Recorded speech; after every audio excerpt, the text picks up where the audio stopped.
Episode की शुरुआत में लॉयर मेंगहुई और शेन से कहते हैं कि अगर दोनों में से किसी एक को भी कोई भी मेंटल प्रॉब्लम है तो ये प्रोसेस काफ़ी ज़्यादा डिले हो सकता है। मेंगहुई पूछती है कि किसे है पर्सनैलिटी डिसऑर्डर, जिस पर शेन खड़ा होकर तुरंत ही कह देता है कि उसे है। मेंगहुई के पूछने पर वो समझाता है कि उसे उसकी ये प्रॉब्लम किसी इमेजिनेशन को सच मानने के जैसी है। जैसे कि वो कभी खुद को एक मेकअप आर्टिस्ट समझकर मेकअप करने लग जाता है तो कभी खुद को सीईओ मान लेता है। उसे डेट्स और साल भी याद नहीं होते हैं और इस दौरान वो बाकी सब के लिए ये तो बस एक इमेजिनेशन है, लेकिन वो इसे बहुत ही ज़्यादा सीरियसली लेता है और अगर कोई उसे बताने की कोशिश करता है तो उसका अंजाम भी बहुत ही बुरा हो सकता है। उसका ये एक्सप्लेनेशन सुनकर मेंगहुई थोड़ा परेशान हो जाती है और बाकी सभी शॉक। मेंगहुई शेन से पूछती है कि उसने इस बारे में उसे पहले क्यों नहीं बताया। शेन कहता है कि उसे परेशान नहीं करना चाहता था, इसलिए उसने नहीं बताया और बेहोश होने का नाटक करने लग जाता है। जब वो होश में आता है तो वो सबसे पूछता है कि वो कहाँ पर है और ये लॉयर कौन है, जिस पर वो लॉयर जवाब देता है कि वो तो उनका डाइवोर्स कराने के लिए आया है। शेन गुस्सा करते हुए कहता है कि अभी तो उसकी शादी हुई है, बस 1 महीना ही तो हुआ है और वो डाइवोर्स क्यों करा रहे हैं। मेंगहुई उससे पूछती है कि कौन सा साल है ये, जिस पर शेन जवाब देता है कि ऑफ कोर्स 2020 है। मेंगहुई समझ जाती है कि शेन को फिर से अटैक आया है और वो शेन को समझाने लग जाती है और लॉयर को वापस भेज देती है। शेन मेंगहुई से रोनी शक्ल बनाकर पूछता है कि क्या वो उसे छोड़ देगी, क्या वो उससे प्यार नहीं करती, जिस पर मेंगहुई उसे शांत कराते हुए कहती है कि वो उससे प्यार करती है और वो अलग नहीं होंगे। अगले सीन में हम डॉक्टर ताओ और शेन को साथ में देखते हैं, जो उसे कहती है कि वो जो भी कर रहा है वो सेफ़ नहीं है और इससे कॉम्प्लिकेशन और भी ज़्यादा बढ़ जाएंगी। शेन जवाब देता है कि इससे बेटर उनके पास और कोई दूसरा ऑप्शन नहीं है। उन सब ने हमेशा से ही मेंगहुई को उसकी ही दुनिया में रखने की कोशिश की है। अभी तक वो डरा हुआ था, लेकिन अब नहीं। उसने खुद ही देखा है जब शेन पर मुसीबत आई तो मेंगहुई सब कुछ भूलकर उसकी मदद में लग गई। जब वो लोग इतना ज़्यादा प्यार करते हैं एक दूसरे से तो फिर उन्हें अलग होने की क्या ज़रूरत है। डॉक्टर ताओ शेन से कहती है कि लेकिन ऐसा होने के लिए शेन को प्रूव करना होगा कि वो मेंगहुई को प्यार करता है। सीन फिर से शिफ्ट होता है डॉक्टर सुई पर और वेवी पर। वेवी डॉक्टर सुई से सवाल करती है कि क्या वो इन सब का जिम्मेदार उसे ही मानते हैं, जिसके जवाब में वो कहते हैं कि ऐसा नहीं है, वो बस कुछ समय चाहते हैं सोचने के लिए और उसे एक छोटी सी स्माइल देते हैं। अगले सीन में हम देखते हैं कि मेंगहुई डिसाइड करती है कि वो मैनेजर सू को ट्राई करने देगी शेन को पाने के लिए। वो वैसे भी उसे पसंद करती है। जब ये सारी बातें मेंगहुई मैनेजर सू को बताती है तो उसकी खुशी का ठिकाना नहीं होता। वो शौक तो होती है, लेकिन उसे बस शेन से ही मतलब था। अगले सीन में मैनेजर सू शेन के लिए उसका फेवरेट लंच लेकर जाती है, लेकिन शेन उस पर ध्यान ही नहीं देता। तभी वहाँ पर मेंगहुई भी आ जाती है। वो उसके लिए लंच लाई हुई होती है और उसमें भी सब खाना होता है जो उसे बिल्कुल भी पसंद नहीं है, लेकिन वो फिर भी उसे बड़े प्यार से खाता है और मैनेजर सू की तरफ देखता भी नहीं है। इसके बाद देर रात सभी लोग घर पर लौट चुके होते हैं। शेन भी मेंगहुई के साथ चलने के लिए कहता है। मेंगहुई को ना चाहते हुए भी मानना पड़ जाता है। बाहर उसे मैनेजर सू भी मिल जाती है, जो शेन से कहती है कि उन्हें आज देर रात तक काम करना होगा क्योंकि उनका एक प्रोजेक्ट आने वाला है जिसकी फाइल्स उन्हें कंप्लीट करनी है। मेंगहुई शेन से कहती है कि वो मैनेजर सू के साथ में रुक सकता है और वो पहले घर चली जाएगी। शेन उसका हाथ अपने हाथ से मिलाता है और कहता है कि उन्हें हाथों को मिलाकर ये जो चांद बना रहा है ये हज़ारों लोगों ने कुछ लकी कपल्स का ही बनता है, क्योंकि उनका प्यार सच्चा होता है। मेंगहुई इसकी बात को सुनकर कहती है कि ऐसा हर दूसरे इंसान के साथ में होता है। वो किसी से भी हाथ को मिलाकर देखेगा, उसका ये मिल जाएगा। शेन अपने हाथ को मैनेजर सू के पास ले तो जाता है, लेकिन उसके हाथ से मिलाता नहीं है। ये देखकर उसे काफ़ी गुस्सा आता है और वो वहाँ से चली जाती है। शेन मेंगहुई के हाथ से अपने हाथ को और ज़मीन से दीवार तक लाइन बना देता है और कहता है कि ये प्यार कभी भी ख़त्म नहीं होगा, क्योंकि ये लाइन कहीं नहीं रुकेगी। मेंगहुई शेन से कहती है कि उसने दीवार पर जो खींच दी है लाइन, लेकिन सीलिंग तक कैसे पहुंचाएगा, लाइन तो रुक जाएगी। जिसके बाद शेन उसे जवाब देता है कि वो ब्रश का यूज़ करेगा। उसका जवाब सुनकर वो स्माइल करने लग जाती है। अगले दिन जब शेन ऑफिस जाता है तो मीटिंग रूम में वेडिंग प्लानर्स को देख वहाँ से भागने लगता है, लेकिन मेंगहुई उसे रोक लेती है और कहती है कि वो वेडिंग सेलिब्रेशन के लिए मान गए हैं। शेन ये सुनकर बहुत ज़्यादा खुश होता है, पर वो कहता है कि उसकी एक और विश है। सभी के पूछने पर वो बताता है कि उसे मेंगहुई के साथ में हनीमून पर भी जाना है। ये सुन मेंगहुई का तो पारा हाई हो जाता है और वो उसे मारने के लिए आगे बढ़ती है, जिसे किसी तरह से वहाँ पर वेवी और डॉक्टर ताओ रोकते हैं। मैंगवी कुछ सोचकर मान जाती है और शेन से कहती है कि वो जाएगी, लेकिन उसकी एक शर्त है, उसके साथ डॉक्टर ताओ, वेवी, डॉक्टर सुई और जियान भी जाएंगे। शेन सवाल करता है कि हनीमून पर उनकी क्या ज़रूरत, जिस पर मैंगवी उसे कहती है कि क्या उनका जियान दोस्त नहीं है और डॉक्टर सुई भी तो उनके साथ है, उनके भाई के जैसा है। शेन तुरंत डॉक्टर सुई के गले में हाथ डालकर कहता है बिल्कुल जाएंगे, भाई हैं सब, साथ में चलेंगे, लेकिन उसकी भी एक शर्त है, हनीमून शादी से पहले होगा। मैंगवी मान जाती है और जियान से कहती है कि वो सबसे अच्छे रिजॉर्ट की सबसे महंगी वाली बुकिंग करे और पेमेंट शेन करेगा। शेन हिचकिचाते हुए मान जाता है और अगले सीन पर डॉक्टर ताओ और जियान के साथ में लंच कर रहे होते हैं। वहीं पर जियान डॉक्टर ताओ से कहता है कि वो उसे बॉयफ्रेंड के बजाय पेशेंट की तरह क्यों ट्रीट करती है। उसकी मासूम बातें सुनकर डॉक्टर ताओ को हंसी आने लग जाती है। इसके बाद में दोनों बाहर पैदल ही जाते हैं, जहाँ की डॉक्टर ताओ देखती है कि जियान को ठंड लग रही है, इसलिए वो एक स्टोर से हॉट मिल्क ऑर्डर करती है, लेकिन जियान आइसक्रीम ऑर्डर करता है। इसी को लेकर दोनों में बहुत बहस होने लग जाती है और दोनों फिर हंसने लग जाते हैं। फिर आगे रास्ते में चलते हुए डॉक्टर ताओ को उसका एक कॉलेज का क्लासमेट प्रपोज कर देता है। डॉक्टर ताओ उसे जवाब देती है कि उसका एक BF है, जिस पर वो लड़का कहता है कि वो जानता है शेन का असिस्टेंट जियान, लेकिन वो उससे बेटर है, वो उसे सब कुछ दे सकता है। डॉक्टर ताओ उसे कहती है कि वो उसे ज़्यादा अर्न करती है, खुद के लिए फ्लावर्स खरीद सकती है और पे भी कर सकती है, उसके पास कार भी है और वो उससे बहुत ज़्यादा अमीर है। तो उसे ऐसा क्यों लगता है कि उसे उसके जैसे लड़के की ज़रूरत है। वो लड़का जियान की बेइज्जती करने लग जाता है और पूछता है कि उसमें क्या कमी है, वो तो जियान से बेटर ही है। ये सुनकर जियान अपसेट हो जाता है और वहाँ से जाने लग जाता है और उसके पीछे डॉक्टर ताओ भी। नेक्स्ट सीन में हम रिजॉर्ट पहुँच चुके होते हैं और घूम रहे होते हैं। मैंगवी को वहाँ पर 2020 का कैलेंडर मिलता है और वो सोचती है कि शायद जियान ने यहाँ चेंज करवा दिया होगा। मैंगवी जियान को थैंक्स कहती है, टाइम स्किप होता है और उसके बाद में हम देखते हैं कि सभी लोग साथ में बैठे हुए होते हैं। यहाँ भी जियान डॉक्टर ताओ से नाराज़ होता है। इसके बाद सभी ट्रूथ एंड डेयर खेलने लग जाते हैं, जहाँ शेन ट्रूथ बताता है कि जब कंपनी बैंकक्रप्ट हो गई थी तो उसे कोई रास्ता नज़र नहीं आया था, लेकिन गलती भी उसी की ही थी। डॉक्टर सुई बताते हैं कि ग्रेजुएशन के बाद उन्हें एक ऑफ़र मिला था जो उन्होंने शेन के लिए छोड़ दिया था। ऐसे ही कार्ड्स गेम खेलते वक्त जिनका कार्ड भी सेम आता उन्हें रूम शेयर करना था, लेकिन किसी का भी सही नहीं आता, इसलिए वे भी ज़बरदस्ती मैंगवी को शेन के कमरे में भेज देती है और ख़ुद ताओ के पास चली जाती है बेचारे जियान को बाहर निकाल कर। लेकिन डॉक्टर सुई वेवी के पास में आ जाते हैं और ताओ को जियान के पास भेज देते हैं, जो कहते हैं कि वो जिम्मेदार नहीं है जैसा वो सोचती है। लेकिन वेवी जवाब देती है कि उसे कोई फ़र्क नहीं पड़ता और दोनों वहाँ पर किस करते हैं और दोनों फाइनली डेट करना स्टार्ट कर देते हैं। वहीं जियान और ताओ भी रोमांटिक मोमेंट स्पेंड करते हैं, लेकिन शेन और मैंगवी का तो नया ही रोमांटिक मोमेंट होता है, जहाँ शेन बेडशीट धो रहा होता है क्योंकि उसने कूल बनने के चक्कर में बेडशीट पर वाइन गिरा दी थी। टाइम स्किप होता है और अभी सारे लोग एक साथ बार में बैठे हुए होते हैं, जहाँ पर कि मैंगवी डॉक्टर ताओ से बात कर रही होती है कि वो ये सारी चीज़ें क्यों कर रही है जबकि उसे तो डाइवोर्स लेना है। वहीं शेन सुई से पूछ रहा होता है कि शादी के 10 साल बाद वो दोनों ऐसे ही रह रहे होंगे क्या। तभी उनकी नज़र दूसरी तरफ पड़ती है, जहाँ कुछ लड़के ताओ और मैंगवी को छेड़ रहे होते हैं। तभी वहाँ पर रेस्क्यू के लिए जियान आ जाता है और यहाँ वो बहुत क्यूट लगता है। इसी लड़ाई झगड़े के बीच में वाइन की बोतल हाथ से छूट जाती है, जो कि सीधा ताओ के तरफ आने लग जाती है, जिसे जियान बचाता है। फिर वेवी की तरफ, जिसे डॉक्टर सुई बचाते हैं, और उसके बाद मैंगवी की तरफ, जिसे शेन बचाता है, जिसकी वजह से उसके हाथ में चोट लग जाती है। इसके बाद सुई सभी को वहाँ से ये कहकर भेज देता है कि वो शेन का ध्यान रख लेगा और यहाँ पर शेन को पता चल जाता है कि शेन और डॉक्टर सुई के कपड़ों का साइज़ सेम है और उसे ये भी समझ आ जाता है कि जो कपड़े उसे डॉक्टर सुई देते हैं वो दूसरे साइज़ की नहीं होती, बल्कि वो इसलिए देते हैं क्योंकि शेन कपड़े नहीं खरीदता है। इसके बाद सीन वापस से मैंगवी और शेन पर शिफ्ट होता है। वो दोनों घर आ चुके होते हैं। नींद से उठकर शेन देखता है कि मैंगवी मेकअप कर रही होती है। वो खुश होता है क्योंकि अपनी इस नई पर्सनैलिटी में पहली बार वो ऐसा कर रही होती है। इसके बाद दोनों ब्रेकफास्ट करते हैं, जहाँ मैंगवी शेन से कहती है कि वो कुछ काम करके ऑफिस आएगी, इसलिए वो उसे पिक करने के लिए वहाँ पर आ जाए, जिसके लिए वो खुशी खुशी में मान जाता है। मैंगवी नोटिस करती है कि शेन के बाल बहुत ज़्यादा बढ़ गए हैं। वो पूछती है, जिसके जवाब में वो कहता है कि वो कुछ टाइम के बाद इन्हें कटवा लेगा। मैंगवी कहती है कि इसकी ज़रूरत नहीं है, वो खुद ही काट देगी, और दोनों बाल काटते वक्त भी अच्छा टाइम स्पेंड करते हैं।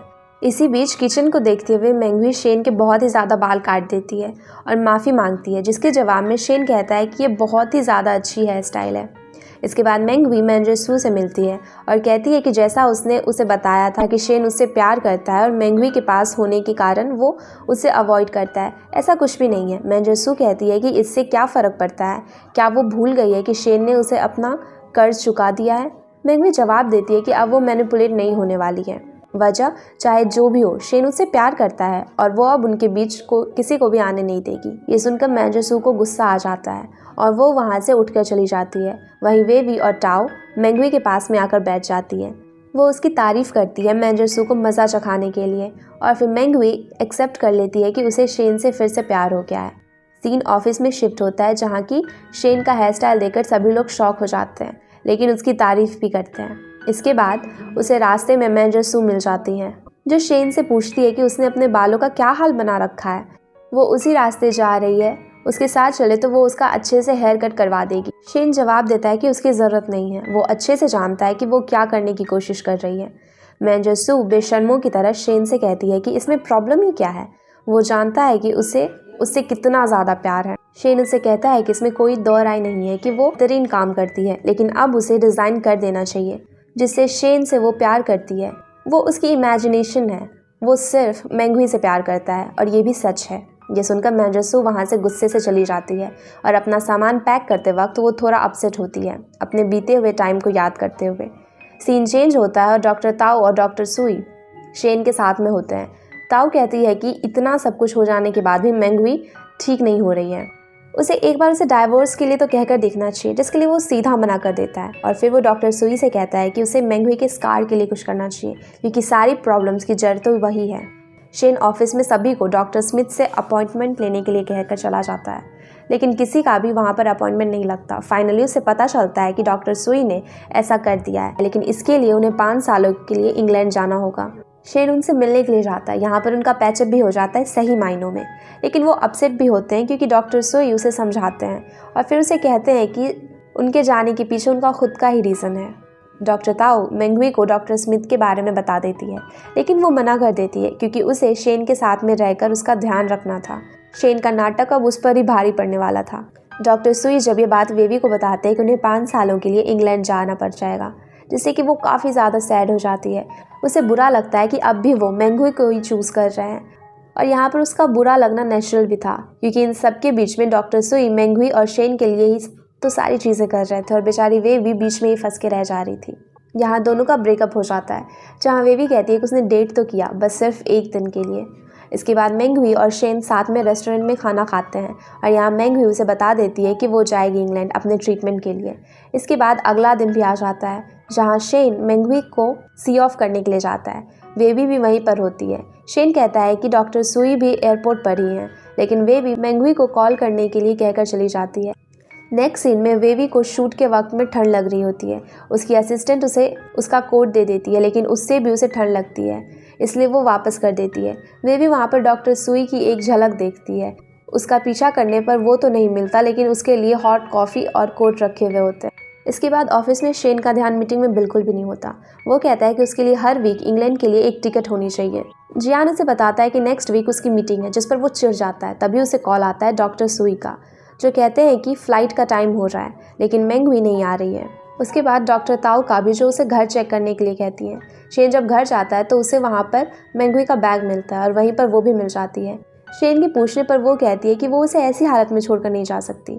शेन को अब अपने ही बोले हुए झूठ पर गुस्सा आ रहा होता है, जो मैंगवी को समझा रहा होता है कि उसे इंग्लैंड चले जाना चाहिए, लेकिन मैंगवी नहीं मान रही होती है। वो कहती है कि अगर उसके जाने के बाद उसके पर्सनैलिटी डिसऑर्डर की वजह से उसे कुछ हो गया तो। शेन उसे समझाने की कोशिश करता है कि ऐसा कुछ भी नहीं होगा, लेकिन मैंगवी समझने के लिए तैयार ही नहीं थी।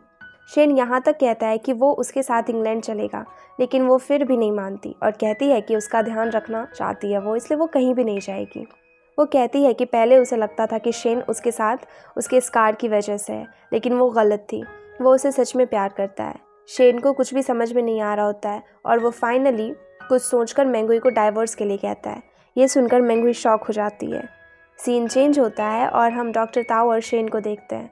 शेन उसे बताता है कि वो मैंगवी को डाइवोर्स दे देगा अब, और वो भी नहीं संभाल सकता।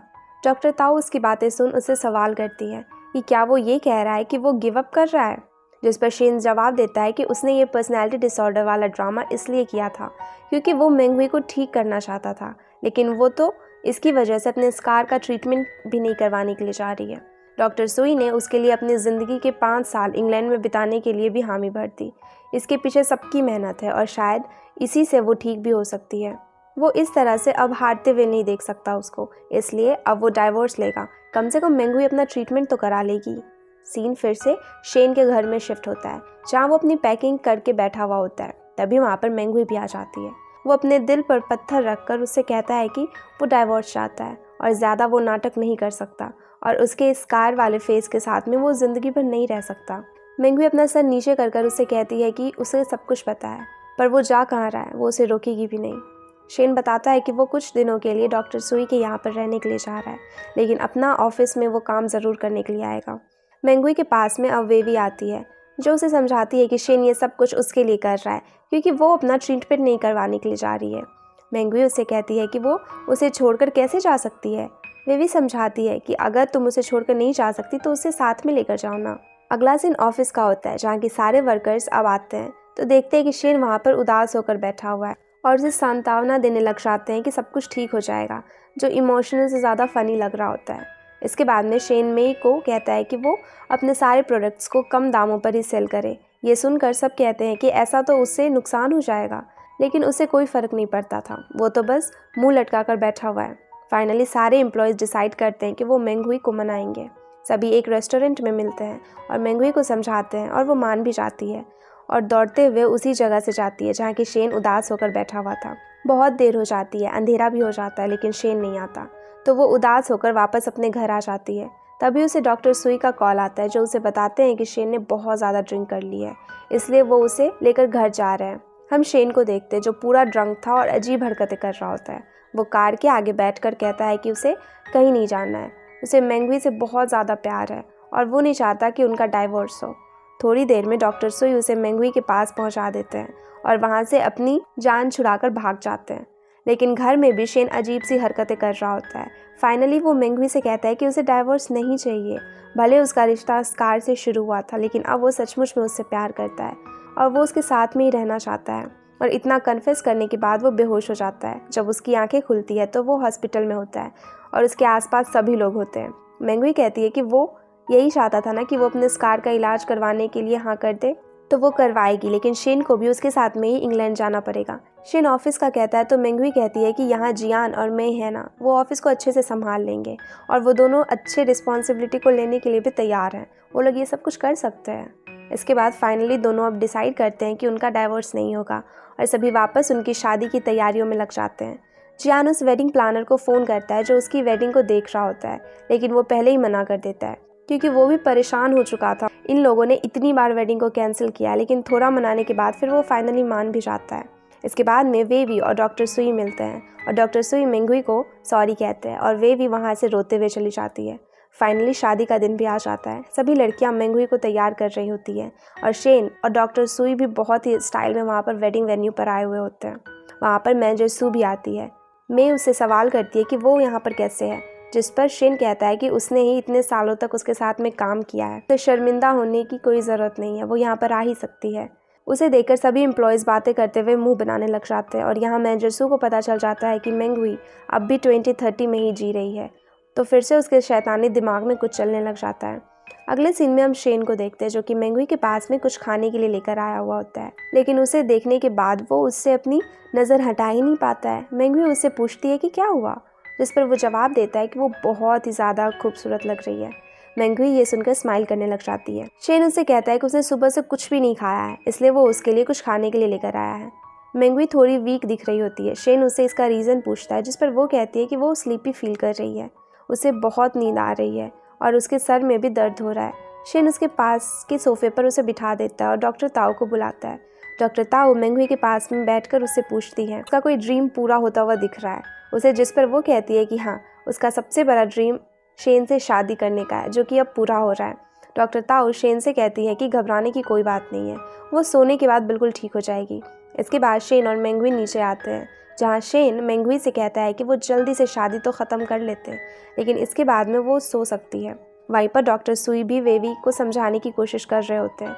उसे कहते हैं कि वो इंग्लैंड पहुंचकर उससे कॉल ज़रूर करेंगे, जिस पर वो कहती है कि इसकी कोई ज़रूरत नहीं है, वो क्रॉस कंट्री रिलेशनशिप नहीं चाहती, ये तो ब्रेकअप के सफरिंग से भी ज़्यादा होगा और डॉक्टर सुई वेवी से कहते हैं कि वो जानते हैं वो ऐसा नहीं चाहती और वो उन पर बस गुस्सा करना चाहती है और उसके बहाने ढूंढ रही है, इसलिए वो खुलकर गुस्सा कर सकती है। वेवी कहती है कि उसे इसकी ज़रूरत नहीं है, लेकिन वो फील कर सकते थे कि वो बहुत ज़्यादा गुस्सा है। सीन चेंज होता है और वहाँ पर शेन और मेंगवी होते हैं। उनके वेडिंग रिचुअल शुरू हो जाते हैं। वो दोनों बहुत ही प्यारे लग रहे होते हैं साथ में आते हुए और दोनों बहुत स्माइल कर रहे होते हैं। वहीं हम शेन के मॉम डैड को भी देखते हैं जो अपने बेटे की शादी में ही लेट पहुंचते हैं और इसका इल्ज़ाम दोनों एक दूसरे पे ही लगाने लग जाते हैं और दोनों बच्चों की तरह एक दूसरे से वहाँ पे लड़ने लग जाते हैं। वो लिफ्ट के पास में जाते हैं जो कि ख़राब होती है, इसलिए मजबूरन उन्हें सीढ़ियाँ लेनी हो जाती है। सीन वापस चेंज होता है मेंगवी और शेन पर, जहाँ की वो दोनों एक दूसरे को रिंग पहनाते हैं और इसके बाद में गले मिलते हैं। दोनों शेन के मॉम डैड को ढूंढते हैं, लेकिन वो उन्हें कहीं पर भी नहीं मिलते, इसलिए शेन उन्हें वीडियो कॉल करने के लिए कहता है। फाइनली शेन के मॉम डैड उन दोनों को वीडियो कॉल पर ही आशीर्वाद दे देते हैं, लेकिन मैंजरसू यहाँ भी अपनी चाल चलती है और वीडियो कॉल के ज़रिए 2020 का डेट दिखा देती है, जो वेवी देख लेती है और मेंगवी को फाइनली समझ में आ जाता है कि पर्सनैलिटी डिसऑर्डर उसे है। वो शेन से कहती है कि उसे अप्रिशिएट करती है और उससे कहती है कि वो हमेशा उसके साथ है, लेकिन चाहे कुछ भी हो जाए, वो कभी कुछ भी बन जाए, वो हमेशा उसी से प्यार करेगी और शेन को स्माइल देती है और वहीं पर बेहोश भी हो जाती है, जिसे शेन वहाँ से लेकर जाता है। वहीं पर वेवी और मैंजरसू में भी लड़ाई हो जाती है, लेकिन दोनों वहाँ पर एक दूसरे को थप्पड़ मारने लग जाते हैं। वहाँ पर सारे लोग उस समय वेवी के साथ में होते हैं। ऑफिस का भी सारा स्टाफ वेवी को ही सपोर्ट कर रहा होता है। वो सभी मिलकर मैंजरसू के पीछे पड़ जाते हैं और उसकी बैंड बजा देते हैं। इन सब के बीच में वेवी के नोज़ पर फिर से चोट लग जाती है और डॉक्टर सुई उसे वहाँ से उठाकर ले जाते हैं। शेन के डैड वीडियो कॉल पर चिल्लाकर कहते हैं कि किसने उनके बेटे की शादी को ख़राब किया है, वो उसे छोड़ेंगे नहीं। वो 19th फ्लोर तक सीढ़ियाँ चढ़कर वहाँ पर आए हुए होते हैं और अब उनका गुस्सा वो सारे लोग देखेंगे। मे मैंजरसू के पास में आकर कहती है कि अब फाइनली उसे रिज़ाइन देना ही होगा और बाकी सभी की जान उसे छूटेगी। सीन फिर से वेवी पर शिफ्ट होता है, जहाँ की वो हॉस्पिटल में फ़ोन कर अपनी नोज़ के बारे में बताती है और उसे वहीं पर पता भी चल जाता है कि डॉक्टर सुई उसके नोज़ के लिए ही ट्रेनिंग लेने के लिए इंग्लैंड जा रहे हैं, जहाँ पर वो पढ़ाई और ट्रेनिंग साथ में करेंगे। ये सुनकर उसे भी अपनी कई बातों पर फिर से पछतावा होने लग जाता है। अगले सीन में हम शेन और डॉक्टर ताओ को सुई के साथ में बैठे हुए देखते हैं। डॉक्टर ताओ कहती है कि शायद अब मेंगवी पूरी तरह से ठीक हो जाए। शेन को ये सुनकर थोड़ी खुशी होती है, लेकिन वो अब भी श्योर नहीं थे इस बात को लेकर। इसके बाद में शेन डॉक्टर सुई से कहता है कि उसे जाना चाहिए, उसकी फ़्लाइट का टाइम हो रहा है। मेंगवी के उठने के बाद वो उसे इंग्लैंड लेकर आएगा, लेकिन अगर वो नहीं आना चाहेगी तो वो उसे फोर्स नहीं करेगा। वो थैंकफुल है, उसने इतनी ज़्यादा कोशिश की और 5 सालों के लिए वो यहाँ पर से जा भी रहे हैं बस मेंगवी के लिए। तो डॉक्टर सुई उसे कहते हैं कि वो अपने रीजंस की वजह से भी वहाँ पर जा रहा है। इसके बाद वो चले जाते हैं। तभी उन्हें बाहर जाने पर पीछे से वेवी की आवाज़ सुनाई देती है। वो कह रही होती है कि उसके बिना कहाँ जा रहा है। वो उनसे कहती है कि जब तक वो बिज़ी नहीं होंगे तब तक वो उनके साथ में ही रहेगी और इंग्लैंड में शॉपिंग भी करेगी, बहुत मज़े करेगी। और फिर वो भी अपना बहुत सारा सामान लेकर वहाँ पर आ जाती है। डॉक्टर सुई भी समझ आते हैं कि वेवी को सब कुछ पता चल चुका है और दोनों का पैचअप हो जाता है और दोनों खुशी खुशी यहाँ से इंग्लैंड के लिए रवाना हो जाते हैं। ड्रामा और आगे 1.5 साल बढ़ जाता है और अब यहाँ पर हम देखते हैं कि मई कंपनी की प्रेसिडेंट बन चुकी है और वहाँ पर जियान डॉक्टर ताओ की भी शादी हो चुकी है और दोनों खुशी से रह रहे हैं। वहीं हम मेंगवी को भी देखते हैं जो कि शेन का बस में इंतज़ार कर रही होती है और हमें फिर से कंजूस शेन देखने को मिलता है। दोनों पुराने स्कूल जाते हैं जहाँ कि शेन उसे स्कार के बारे में पूछता है, जहाँ वो कहती है कि वो अगर ना पूछता तो भी उससे वो भूल चुकी थी। दोनों उसी जगह जाते हैं जहाँ की मेंगवी को वो स्कार मिला था और वहाँ अपनी यादों को अच्छे करने की कोशिश करते हैं। हम वहीं छोटे मेंगवी और शेन को भी देखते हैं, जहाँ मेंगवी ने छोटे शेन को माफ़ कर दिया था। वहाँ से हम दोनों के प्रेजेंट सेल्फ को देखते हैं, जहाँ की मेंगवी शेन के कंधे पर अपना सर रख देती है और आसमान को देखने लग जाती है। और बस इसी के साथ में ये सीरीज़ यहीं पर ख़त्म हो जाती है। Thanks everyone for watching. और वीडियो अच्छी लगी हो तो वीडियो को लाइक करके चैनल को सब्सक्राइब ज़रूर कर देना।